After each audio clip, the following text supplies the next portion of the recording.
Hey y'all, Carl Gasso here. Welcome to Gasso Gathers, and welcome to the continuation of the Topps Stadium Club 1994 Major League Baseball card packs thing-majigs.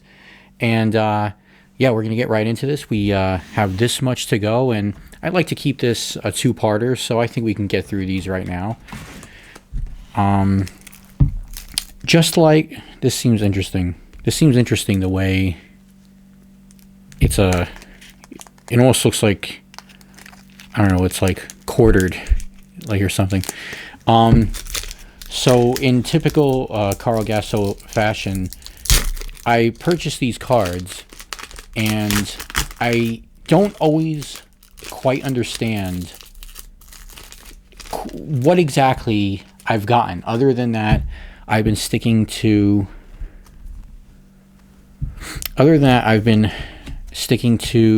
Series 2 baseball cards just because they seem to be the right kind of amount of affordability. But like in 1995, I thought that I just got a simple hobby box, but it was this mega box, and I thought mega simply just referred to the fact that they had this cyber statistics gimmick going on because, you know, internet was a novelty back then. But no, it was actually because the hobby box is like twice as big as a normal hobby box, and so it was like a huge amount of cards. Really, just didn't know that until I started opening them, and then it just dawned on me, like, yes, this is not normal. So, just, you know, true to form, in this case, this is your basic run-of-the-mill hobby box as far as the amount of cards, but this is also specifically what's called the Topps Stadium Club collection, and from what I understand, that's why they have a very specific design on them. They're really nice, you know, and they have these kind of like reflective type qualities, and then some of them have these like special, I'm sure we'll run into them at some point, but they have like these particularly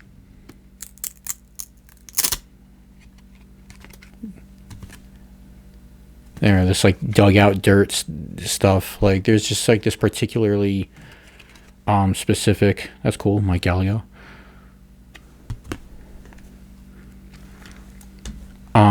You know, specific designs, and that are actually very nice. But I think that's ultimately why this is something that's separate from just like the regular line of cards, which again, I just I'm very amused at the idea that people who know better, again, because I like going in very green with these cards, and you know, so far I've done that with gusto, but I just like the idea that there are people who know better who are just like, what is this guy doing? Why isn't he addressing that these are the Stadium Club cards and that they're different from the regular, and this, you know. But that's a part of the learning process. Like I always say, you know, these baseball cards, I'm getting to know baseball cards, I'm getting to know YouTube. Baby steps. A lot of Ken Griffey dugout dirt going on. A lot of advertisements for these 12 special dugout dirt comic inserts. Those comics, that's what I'm talking about actually. But like, I'd rather get the inserts and not just the explanation. Like had several of these little advertisements for the explanation.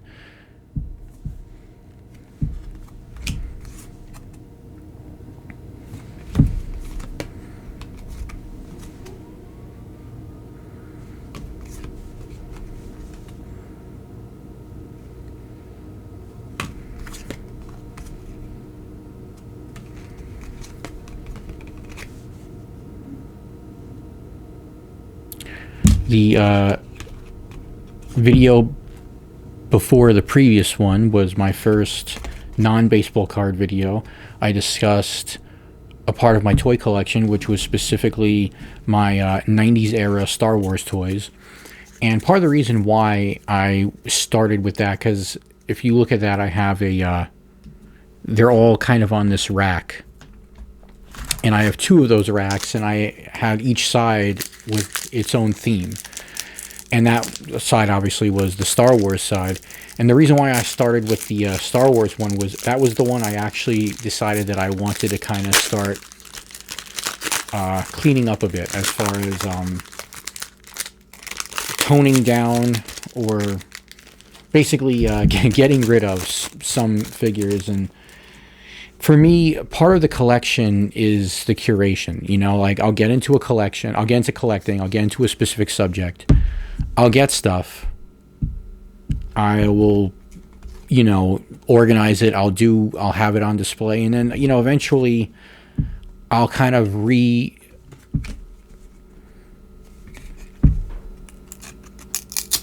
I will jam it. That would have been really great if it didn't have some of that sticky,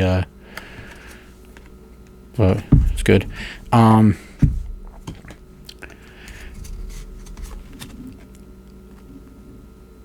eventually I'll kind of take a look around at my collections, and I'll think to myself, you know, what here would hurt to give away?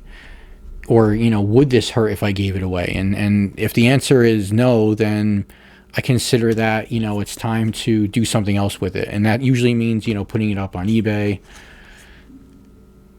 And basically the idea was I was going to take out enough that I would basically be getting rid of an entire side to the rack. So I kept the figures and the ones that I really, really liked, and I put aside the ones that I was willing to start looking to see about selling off. And, you know, to my chagrin, apparently Star Wars stuff, you know, even like the 90s stuff, which is, in my opinion, the best stuff, is just not in demand right now. And that's just really a pity. Because, I mean, man, what Disney did to Star Wars, it just, I think, unfortunately, completely poisoned the well, so to speak, for now. You know, I think that stuff always will be appreciated, and it'll have its ups and downs. But for now, though, like, it's not easy to move.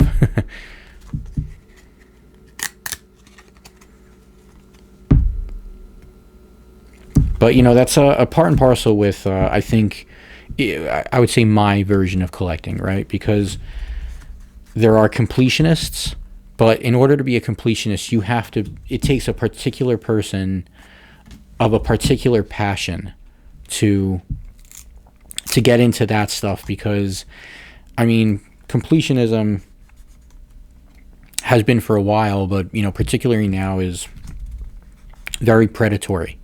You know, it's like, when are you complete? You know, or what is something that's considered complete, a complete collection? You know, is it an entire brand's line?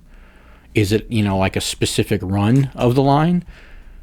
You know, I guess it really just depends on what you're doing and what your goal is in collecting. And I think that the most important thing to collecting is having a goal. Because if you don't, you're just going to end up just collecting any little thing. Jeff McKnight. That's nice. That's solid. And that's kind of where people, I think, get in trouble. There's a few YouTube videos now of people talking about how they're selling their whole action figure collection, or, you know, why they're getting out of that. And I completely understand why. It's because if you know, one particular person was talking about the dopamine effect, you know, where it's like, yeah, if you're just collecting for the sake of pre-ordering it and waiting for it to come and then opening it, then that's not the most healthiest way to go about doing anything. You know, I mean, for me, it took a while before I was really confident in what. Oh, we got a bunch of.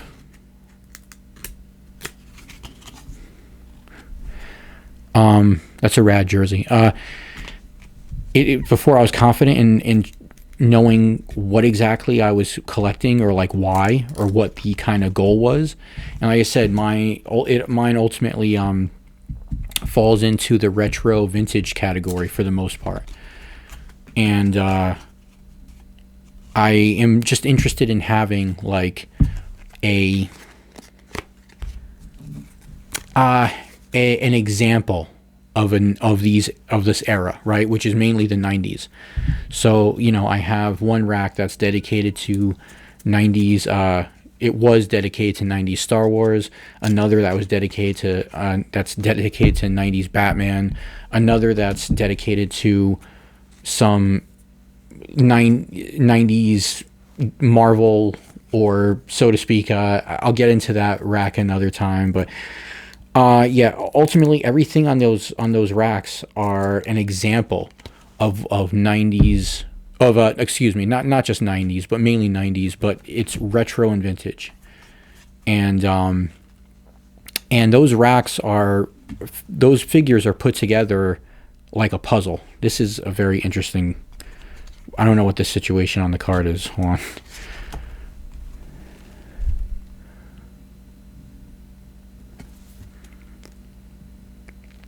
Okay.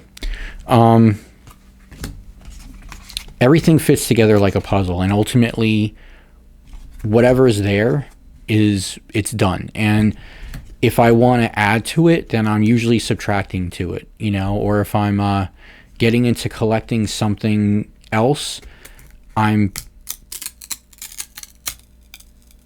ooh, that was good. A card doesn't look good though. I'm always thinking, if I'm regarding the collection as what can go, you know, what after having something for a certain amount of time, you know, what can go, what do I really want to stay? You know, is this a part of the theme that I've built so much towards? You know, how else can I kind of display this? And you know, ultimately, if it's like, oh, I don't know, or you know, this isn't blowing my skirt up at this point, then you know, I throw it up in on eBay, and or you know, whatever, and I see what happens, what I can get, you know, what I can do with that. And you know, and then that money there will either just be something that, you know, I have back, or you know, I can reinvest in whatever my new collection is. So I guess the moral of the video today is just be more curative with your collection. I think curation for me is a big part of collecting, and I think that that in itself will kind of help in terms of on people who are maybe not sure what they want to do, or if they want to stay in the collection game. You know, it's like,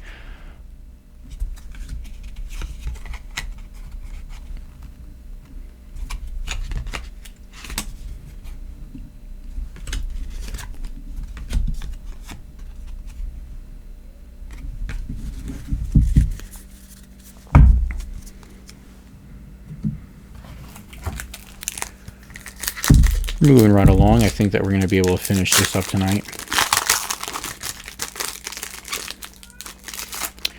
That's my cat. If you hear her, it's my little co-star, whether I like it or not. This is nice. This is a great card. First of all, Lou Frazier, good player, giving a ball to fans from the Montreal Expos. That's a solid card. I like it. The other aspect to these vintage cards is because you're getting, you know, these teams like the Expos that, you know, you're obviously not going to get anymore. Okay, so here we go. This is the Ken Griffey.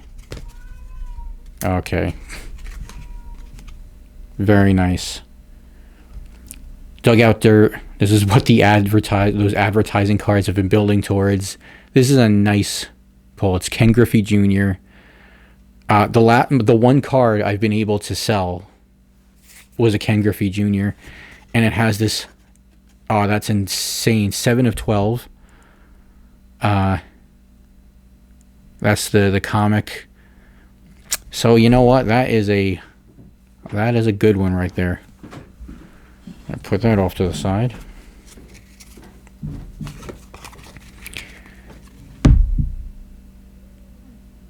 If you hear footsteps, that's going to be my wife getting said cat, so she's not howling.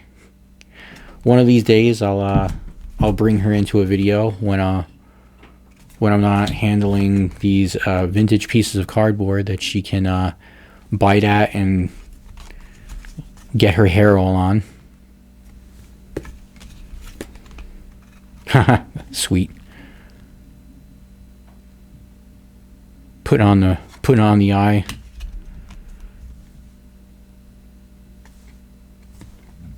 Nice so far. This is going really well.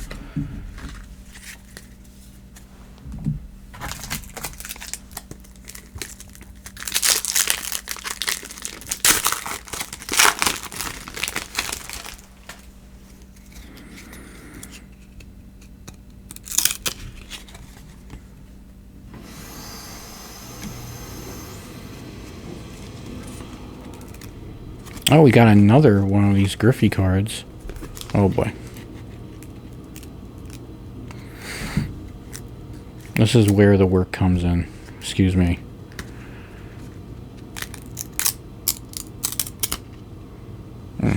Okay. Unfortunately, not so great, but you know what? One to keep, one to sell, right?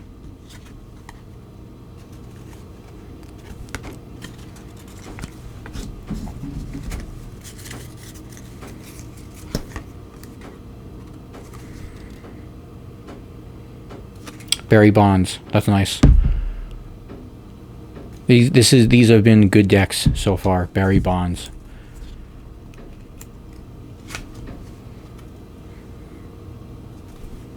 Definitely these Stadium Club cards were very classy. Very classy cards. I like them.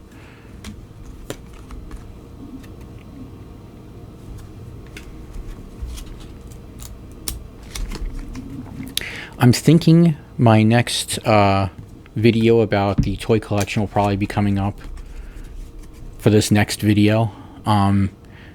As far as baseball cards go, I have a really special one that I cannot wait to get into lined up. Let's just say that it's not going to be American cards. It's going to be something a little special. We're going to talk about something a little outside of the borders, and on top of that, I'm going to have something even extra special to share with those cards.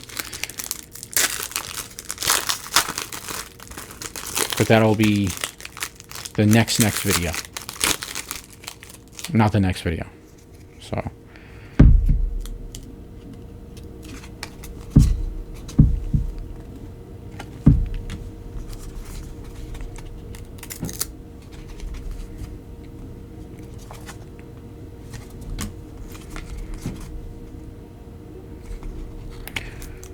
Joe Girardi.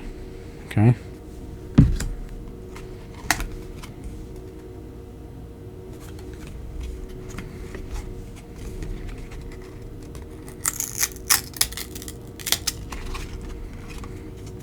First day issue.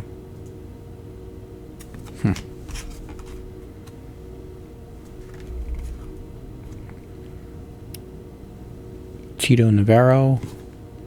Got a Mets. Got a Mets hit.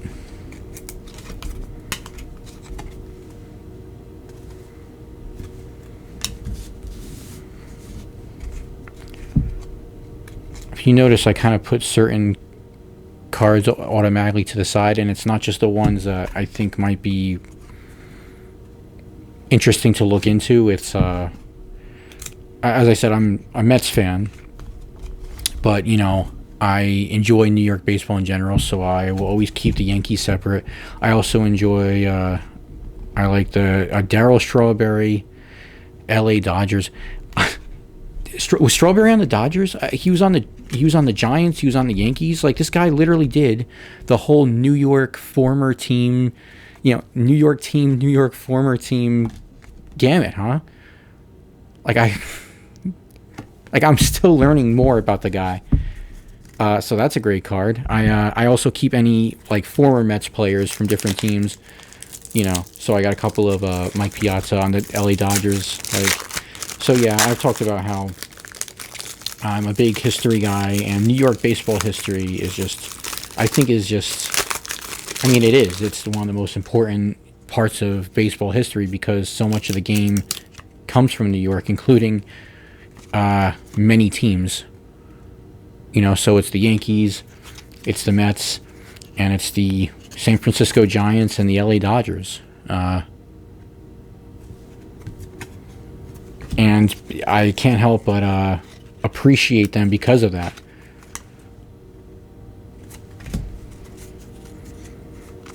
Ryan Thompson. I love that.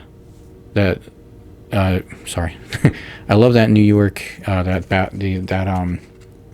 batting jersey. That's very rare. You don't find that often.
A lot of San Diego heavy deck. I like San Diego just because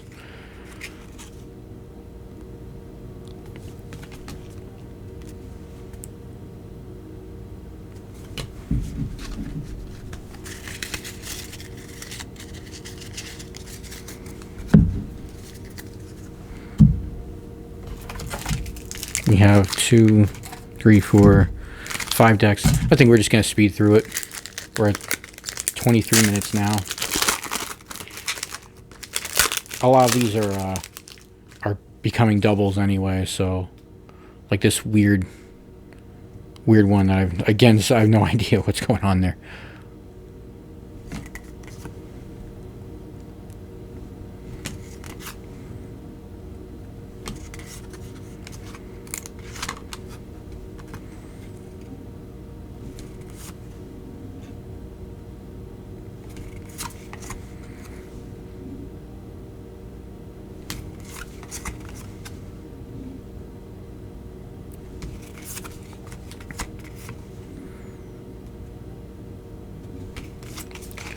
As long as I'm hinting on future videos and whatnot, I have also started.